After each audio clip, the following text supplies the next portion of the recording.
this dynastic run, and there's this WNBA poll, and the WNBA poll didn't seem very complimentary to you and your franchise. Am I overstating that, or how did you feel about it? I haven't seen. I have only heard people like yourself comment. I was thrilled that Sylvia Fowles got the attention that she deserved. But can you imagine a WNBA season where Sylvia Fowles is not on the first team All WNBA defensive team?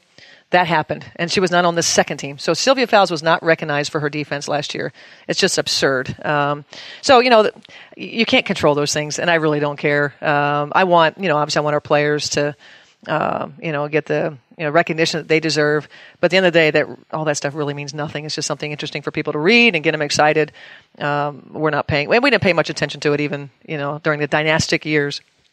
I did a piece on Simone earlier in camp, right at the beginning of camp, and she was very positive, very upbeat. As we're getting close to actually having to play games, how do you think, she and her knees are going to hold up?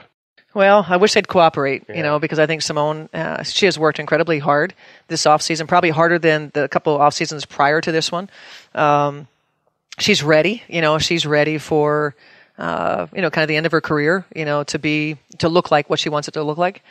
We just need those darn knees to cooperate. And, it's really on a daily basis. Some days she comes in and, there's a pain that she didn't have there the day before. And she just has to try to figure out how to navigate those things. And she has been, if you look at her career and look at all that she's gone through with those knees and the way that, she has been so resilient and continuing, to fight and continuing to, keep her head up about it. I know she still has more fight in her, so we're hopeful that those darn knees will cooperate. Do you have a rotation and a lineup in mind, and if so, are you ready to talk about it? Yeah, we learned some things in our preseason games. I think we have a core group, that we feel good about. Obviously we got a couple new players that we're trying to figure out how they'll work into the fold, whether it's immediate or a little more gradual. Probably in one case it's more immediate.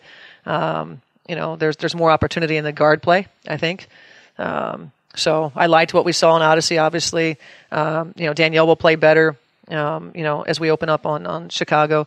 Lexi Brown, has been really important to us. So those three, are able to complement, if Simone is there. And then I feel really solid at the small forward spot. We're going to go with whoever's playing well. That's the luxury that we have there. And, Damiris, Sil, Jess have all been really good in the post. And Sil hasn't played more than, I think she played 23 minutes in one game and 22 in another. I think she's ready to kind of get things going and be a bigger part of what we're doing. How much do we expect from Danielle? A lot. You should expect a lot. Both leadership-wise and her play. And we're going to go through some ups and downs with that as well, because it's not, you can't just suddenly change. She has worked this all offseason to make some of the changes that we think are necessary, but now applying it in real time.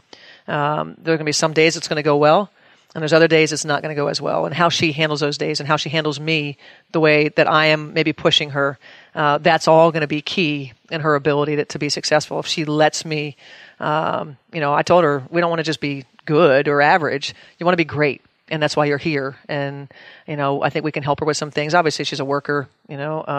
She wants to do well. I think the Vegas game was a more difficult game for her because they packed the paint so well.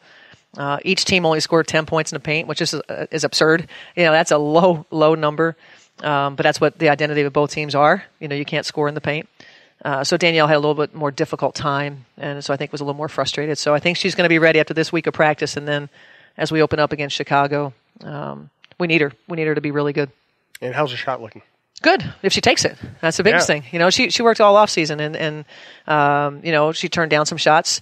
And it's just more of a process to understand how you hurt your team when you are open and you don't shoot. We want you to make it, but you're Hall of Famers make 50% of the shots. You don't have to make 50% of the shots. You're going to miss more than half your shots. You have to shoot the shot. Otherwise, we end up getting a really poor shot that puts someone else in a bad position. So she's got the right mentality. She knows that we have confidence in her and that she needs to shoot it. But she has to get there quickly, and in order for our team to be successful and defy some of those surveys that have been out. Yeah. Any clarity on Rebecca Brunson? I don't have any clarity on Rebecca. I was asked this at Media Day. We will be getting in touch with Rebecca soon, just to understand where she is. And like I said, the only thing I can go on is what I've known from before. We just saw her recently at an event over at Dots Gray, and obviously her and the baby look great. Said she wants to come get some shots up, but it's not progressed to that point.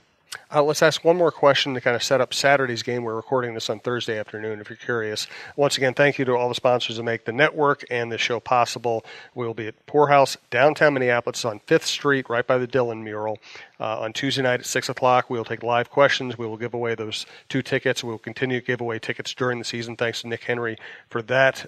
Thank you to Shelley Bean, thesportsqueen.com/coach. Links Coach Reeve is for the discount. Thanks to successfulmarketinggroup.com/Cheryl Reeve. And thank you to Cara Quinn, CaraQuinn at brickandbanister.com. So you've been doing this for a long time, and does this feel like one of the more unusual situations and openers for you just because of all the moving parts? I think I'm past that now. I think, we've been together, and you're deep into the trenches right now. You're understanding this team. I don't think about, maybe how we used to do things. You're in the moment with these players, and so it's not, it's not as bad as you would think, or difficult. I shouldn't say as bad. It's not as difficult as you think, because we've spent so much time getting to know them and what needs to happen. What's our identity this year, and hopefully that will be on display on Saturday. Do you get nervous? I don't get nervous. I get more. I'm a worrier, and so I'll worry about everything that could go wrong, and I'll worry that I make sure that I'm putting in the right position. What do we need to run? Sub pattern, all that good stuff. And then after the game, I second guess all of it. So I'm just a worrier. It's what I do. Well, we have something in common at least. Though. Good. You're a worrier.